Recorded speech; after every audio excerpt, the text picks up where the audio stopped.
नमस्ते दोस्तों। आज सुनिए हिंदी साहित्य की अग्रगण्य लेखक लेखिकाओं में से एक मृदुला गर्ग जी की लिखी हुई कहानी लिली ऑफ द वैली। प्रस्तुत है कहानी लिली ऑफ द वैली। हम चारों कॉलेज में एक साथ पढ़ती थीं, निशी, मणि, विभा और मैं। सबसे पहले मेरा विवाह हुआ और तभी हमने एक दूसरे से वायदा किया था कि हम में से जिसका विवाह सबसे बाद में होगा, कम से कम उसमें हम दोबारा अवश्य मिलेंगे, चाहे कहीं भी रहें।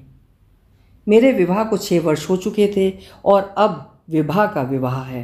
निशी और मणि का इस बीच विवाह हो चुका था।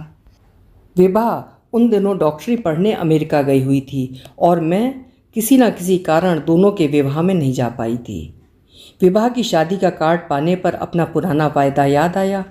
उनसे मिलने को मन कराया। खासकर निशी से मिलने को मैं अत्यंत उत्सुक हो उठी। यूँ घनिष्ठ हम चारों रहे थे, पर निशी के साथ मेरे ही नहीं, हम सभी के संबंध सामान्य ढंग के नहीं थे। कारण निशी ही सामान्य ढंग की नहीं थी। वो उन स्त्रियों में से थी जिसके बारे में अंग्रेजी कवि बैरी ने लिखा है, आकर्षण वो गुण है जिसके रहते स्त्री को और कुछ नहीं चाहिए और जिसके न रहने पर कुछ भी उसकी कमी नहीं पूरी कर सकता। पतला लंबा छरैरा शरीर, सांवला रंग, ऊंचा ललाट, भारी केशों का ढीला जूड़ा, भावपूर्ण आँखें जिनमें प्रायः कुछ व्यथित बहका सा भाव रहता था, पर उसकी आँखों का वो बादल उसकी उदार मुस्कुराहट के सामने छट जाता था। मुस्कुराने को वो सदा तत्पर रहती थी। उसका आकर्षण उसके रूप में नहीं था, उसे असामान्य बनाता था उसका आदर्शवाद। प्रेम में उसका अगाध विश्वास था और वो फिल्मी ना होकर सहज मौलिक था। कॉलेज के दिनों की अपरिपक्व उम्र में भी उसके मुंह से प्रेम की सराहना हमें फिल्मी संवादों की तरह नहीं लगी। वो मानती थी 2 आत्माओं के सह स्पंदन को प्रेम कहते हैं और वो आत्मा की तरह अनश्वर होता है। उसका कहना था आदर्श अनश्वर प्रेम होने पर ही वो विवाह करेगी। दैनिक जीवन की नीरस या घिनौनी कथाएं सुनकर वो मुस्कुरा भर देती थी, जैसे उन सबसे अछूती हो। आम लड़कियों की तरह हम आपस में अश्लील या गंवारू मजाक कर लेते थे, पर उसके रहते नहीं। वो उन चरित्रों में से थी जिन्हें उपन्यास या कहानी में पाकर हम उनका मजाक उड़ाते हैं, पर सामने पड़ जाने पर प्रभावित हुए बगैर नहीं रह सकते। उसके विवाह के बारे में सुना था। पति राकेश के साथ उसका एक चित्र भी मेरे पास है। सुना था जैसा वो चाहती थी वैसा हुआ था। उसके पति की दीवानगी के किस्से सुने थे, कैसे वो निशी की एक झलक पाने के लिए तेज ज्वर में उसकी खिड़की के सामने खड़ा रहता था, कैसे उसने एक दिन में निशी को 5 पत्र लिखे थे, कैसे वो उस पर कविता लिख उन्हें गीतों में बांध घंटों गाकर सुनाया करता था। निशी को कविता और संगीत से लगाव था ही। सुना था दोनों एक दूसरे में मगन रहते हैं। राकेश का चित्र देखा था, लगा था पुरुष का त्रुटिहीन सौंदर्य स्त्री के सौंदर्य से अधिक मोहक होता है। शायद इसीलिए कि उसके बारे में इतना पढ़ा सुना नहीं रहता। कोई भी अति विलक्षण होने पर ही चुंबक समान हमें आकर्षित करता है। अपने पति को चित्र दिखलाया तो वे बोले, मुझे इसकी आँखों का भाव अच्छा नहीं लगा। मैं हंसकर रह गई। ईर्ष्या होना अनिवार्य था। मेरे पति सामान्य रूप रंग, साधारण बुद्धि और आम भावनाओं वाले सज्जन पुरुष हैं। ना मंत्रमुग्ध करने वाला आकर्षण है, ना चौंका देने वाली भावनाओं की प्रचंडता। हमारा विवाह हमारी व हमारे माता पिता की सहमति से हुआ था। हम एक दूसरे को पसंद थे, पर हमारी शादी ना होती तो हमारा दिल टूटता नहीं, किसी और को स्वीकार कर लेता। हम सुखी थे, सफल थे, सहानुकूल थे, प्रेमी थे। 2 बच्चे थे हमारे, होते ही किसी न किसी के साथ। निशी की बात और थी। वो कैक्टस पर खिले उस पुष्प के समान थी जिसे घर घर फूलदान में नहीं सजाया जा सकता। अब उससे मिलने का अवसर आया तो मैं ही नहीं, मेरे पति भी उत्सुक हो उठे। विवाह के घर पहुंचते ही पहली बात मैंने यही पूछी, निशी आ रही है ना? लिखा तो है, उसने कहा। शादी में 4 दिन बाकी थे। मणि और उसके डॉक्टर पति पहले से मौजूद थे। मेरे पति और डॉक्टर साहब एक दूसरे को भा गए, लिहाजा एक ही दिन में हम काफ़ी घुल मिल गए। हमारी बातचीत घूम फिर कर निशी पर लौट आती थी। मणि ने पूछा, तू क्या विवाह के बाद निशी से मिली नहीं? नहीं, मैंने कहा। उसके विवाह पर जा नहीं पाई थी। बाद में जब दिल्ली आई, निशी यहाँ रही नहीं। और तू? विवाह पर गई थी, मुझसे पहले हुआ था ना, फिर नहीं मिली। तो तूने राकेश को देखा है? हाँ, बहुत सुंदर है, गाता भी खूब है, निशी पर एकदम दीवाना है। शादी से पहले घंटों बैठा उसका मुंह निहारा करता था। कहता था, मेरी एक ही महत्वाकांक्षा है, निशी के खुले केश देखना। अच्छा, आजकल भी हजरत वही करते हैं क्या? डॉक्टर साहब ने हल्के व्यंग्य के साथ कहा। निशी ने लिखा था किसी फर्म में मैनेजर है। विभा ने अपने छोटे कटे बाल झटक कर कहा। अरे हाँ, सहसा मणि बोली, एक बार मिली थी निशी कानपुर के स्टेशन पर। तुम भी तो थे, याद नहीं? वो दुबली पतली लड़की, डॉक्टर साहब ने कहा, फूंक मारो तो उड़ जाए। उस वक्त तो आंखें नहीं हट रही थीं, अपना सामान छोड़कर उसका चढ़वाने की फिक्र में थे, मणि ने चिढ़ाकर कहा। भाई, अब तक तो निशी के बारे में इतना सुन चुके हैं कि वो उर्वशी भी निकली तो कम ही लगेगी, मेरे पति ने कहा। खैर, अब तक तो गोल मटोल हो चुकी होगी, डॉक्टर साहब हंसकर बोले। मणि इन वर्षों में काफ़ी मोटी हो गई है, उसे निशी के गोल मटोल होने की कल्पना भली लगी। क्या पता बिल्कुल बदल गई हो, उसने कहा और शरीर को ढीला छोड़ दिया। हमारी विभा कौन सी कम है, डॉक्टर साहब ने कहा, और डॉक्टर राजेंद्र छोटे बालों से ही खुश हैं। कहाँ क्लिनिक खोलने का इरादा है, मेरे पति ने विभा से पूछा। यहीं दिल्ली में, राजेंद्र पहले से यहाँ प्रैक्टिस कर रहे हैं। अच्छा रहेगा, इसीलिए मैं डॉक्टर से शादी करना चाहती थी, कामकाज में सहूलियत रहती है। राजेंद्र बहुत होनहार डॉक्टर है, डॉक्टर साहब ने अपनी राय दी। वे राजेंद्र को पहले से जानते थे।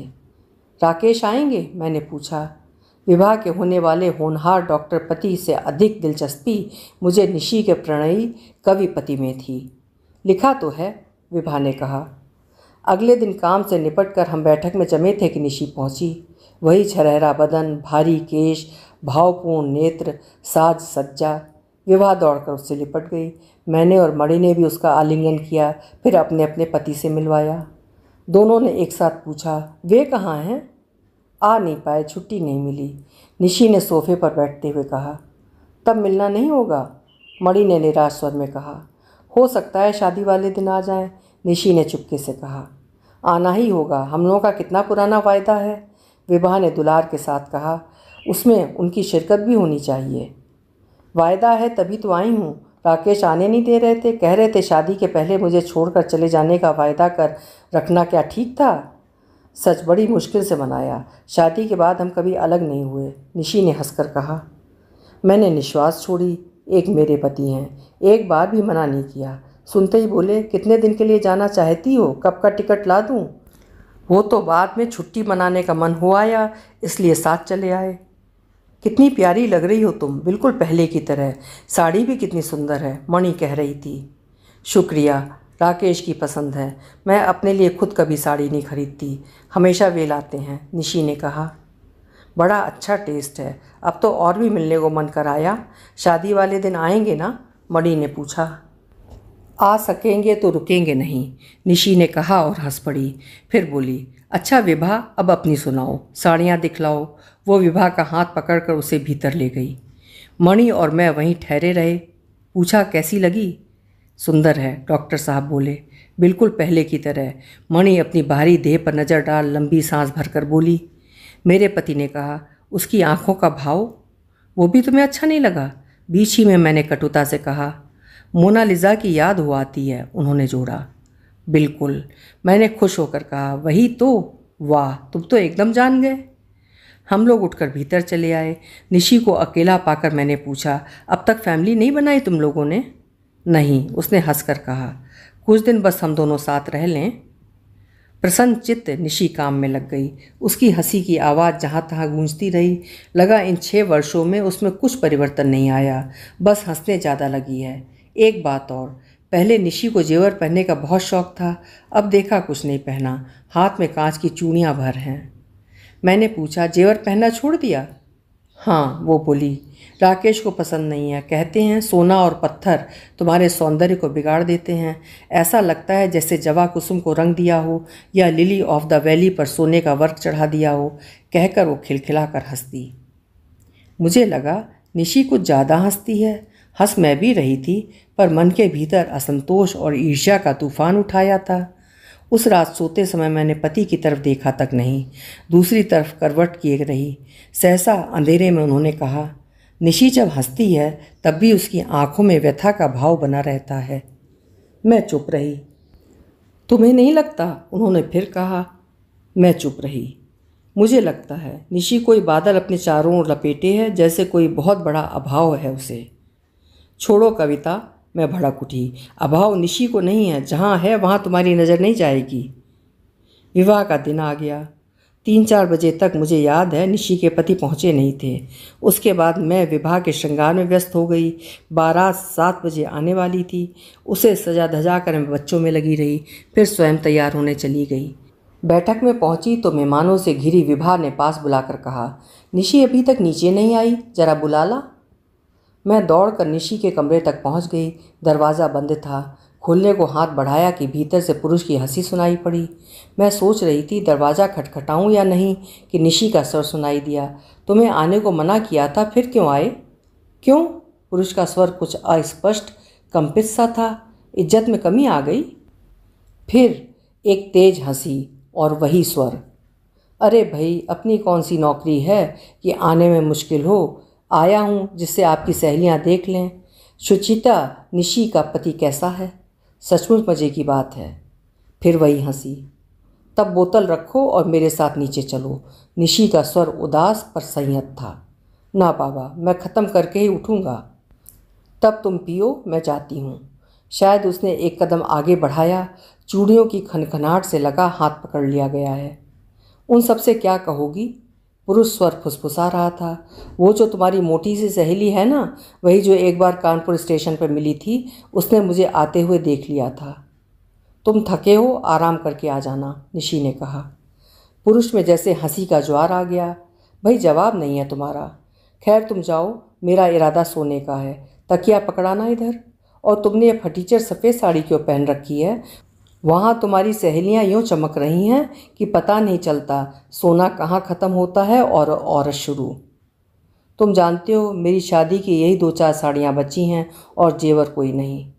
बस अब व्याख्यान देना मत शुरू कर देना, पुरुष ने जमुहाई लेकर कहा। अच्छा है, इस लिबास में तुम एकदम लिली ऑफ द वैली लग रही हो। क्षण भर चुप्पी रही। फिर पुरुष स्वर सुनाई दिया, चलो अब जाओ भी। नहीं, अभी रहने दो, कुछ देर यहीं बैठती हूँ। क्यों, अकेले जाते शर्म आती है? चटकारेदार हंसी के साथ पुरुष स्वर उभरा। अच्छा, जब बैठी हो तो गिलास चूम दो। उसकी निर्लज्ज हंसी मुझसे और बर्दाश्त नहीं हुई। घिसटते कदमों से नीचे उतर आई। मैं जानती थी मुझे बहुत पहले वहाँ से हट जाना चाहिए था। नीचे आकर देखा बारात आ चुकी है। मेरा मन इतना खराब हो रहा था कि उस ठेल पेल में टिकी न रह सकी। पति को ढूंढ कर बोली, मेरी तबीयत ठीक नहीं है, जरा देर बाहर हवा में चलो। हम लोग बाहर निकल गए। घंटे भर बाद लौटे तो देखा बाहर बारात का खाना चल रहा है। भीतर विवाह के पास बैठी निशी उसे खाना खिला रही है। हमें देखते ही बोली, तुम लोग कहाँ गायब हो गए थे? विवाह कब से बुला रही है? मैं आंखें न ऊपर उठा सकी, पर पति बोले, आप भी तो बारात के वक्त दिखाई नहीं दी। सुना है राकेश जी आ गए? हाँ, वो लजा कर मुस्कुरा दी। तभी तो देर हो गई, उसने कहा। फिर आवाज़ धीमी करके मुझसे बोली, पूरा का पूरा दोबारा तैयार होना पड़ा और खिलखिला कर हंस दी। अभी आप सुन रहे थे मृदुला गर्ग जी की लिखी हुई कहानी लिली ऑफ द वैली। आशा है कहानी आपको पसंद आई होगी। फिर मिलेंगे। आपका समय शुभ हो, आनंदमय हो।